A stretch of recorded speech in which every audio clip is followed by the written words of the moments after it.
दिव्यानुभूति के लेखक आचार्य परमेश्वरानंद जी अवधूत का निवेदन। विगत अनेक वर्षों से मार्गी एवं पूर्वकालिक कार्यकर्ताओं का आग्रह था कि मैं बाबा के विषय में कुछ लिखूं। बाबा के महान और अद्वितीय व्यक्तिमत्व के विषय में लिखना मुझ जैसे अल्पबुद्धि मनुष्य के लिए असंभव है। एक बार भक्तों के आग्रह पर बाबा ने अपनी आत्मकथा लिखवाई।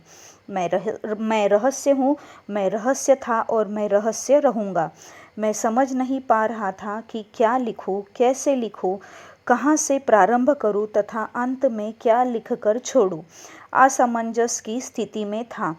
प्रस्तुत पुस्तक लिखने का एक विचित्र अनुभव है। रांची के ख्याति लब्ध चिकित्सक रमेश प्रसाद जी के दाह संस्कार से आनंद नगर वापस लौटने के उपरांत अंतर्मन से प्रेरणा निसारित होने लगी कि मुझे बाबा के विषय में अपना अनुभव लिखना ही चाहिए तथा उसी रात्रि में 8 बजे लेखांकन के लिए आसन लगाया। 4 बजे प्रातः तक कलम निरंतर अविराम गति से चलता ही रहा। क्रमशः सभी बातें स्मृति में अनायास आने लगी। ऐसा लगता था कि कोई लेखन के विषय एवं तथ्यों के लिए सामग्री उपलब्ध करा रहा है। मैं निरंतर कई दिवसों तक अनावरत लेखांकन करता रहा। इस तरह 35-40 दिन के अंदर ही रचना समाप्त हो गई। जो भी हो, प्रथमतः और अंततः मेरे द्वारा यह पुस्तक लिखे जाने की प्रेरणा के स्रोत बाबा ही है, अन्यथा यह संभव नहीं था। इस पुस्तक के माध्यम से मैंने अपनी अनुभूतियों के द्वारा बाबा के अनेक रूपों को दिखाने की चेष्टा की है, जिसके माध्यम से वे हमें अपनी ओर बढ़ने की प्रेरणा देते हैं। यह पुस्तक पांडित्य प्रदर्शन के लिए नहीं है, बल्कि अपने उन अनुभवों का विवरण है जो मैंने अपने आध्यात्मिक गुरु श्री श्री आनंद मूर्ति जी की कृपा से प्राप्त किया है। मैंने इस बात पर अवश्य ही ध्यान दिया है कि वे संगठन और व्यक्ति दोनों का निर्माण एक साथ कर्म साधना में प्रवृत्त कराकर कैसे कराते थे। उनका स्पष्ट निर्देश है कि दंड की मात्रा प्रेम की मात्रा से अधिक नहीं होनी चाहिए। मनुष्य का प्रेम कितना भी गहरा हो, फिर भी उनके जितना गहरा होना संभव नहीं है, क्योंकि उनके सामने तो प्रत्येक व्यक्ति के जन्म का इतिहास स्पष्ट रहता था। इसलिए उनका प्रेम हमारे लिए बोधगम्य नहीं था और न दंड ही। हमारी साधना तारक ब्रह्म को पाने की साधना है और उनके महान उद्देश्य की पूर्ति के लिए एक जन्म तो क्या, हजारों हजार जन्म उत्सर्ग करना हो तो हमें करना चाहिए।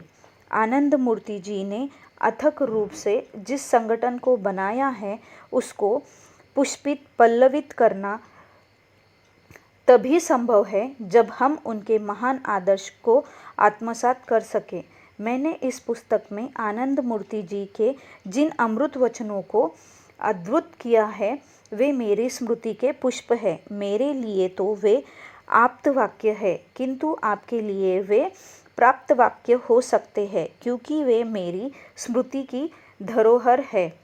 संगठन, साधकगण, कार्यकर्तागण इस अनुभव आधृत विवरण से यदि कुछ लाभ उठा सके और परम पुरुष में प्रतिष्ठित होने के लिए थोड़ी भी प्रेरणा उन्हें मिल सके एवं संगठन तीव्र गति से अपने उद्देश्य पूर्ति की ओर चल सके, तो मैं अपना यह प्रयास सफल मानूंगा।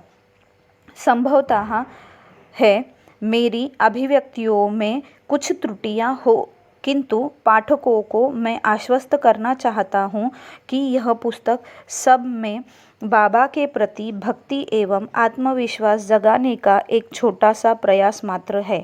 पूरी पुस्तक की पांडुलिपि देखने और प्रस्तावना लिखने का महत् कार्य आचार्य प्रतापादित्य जी,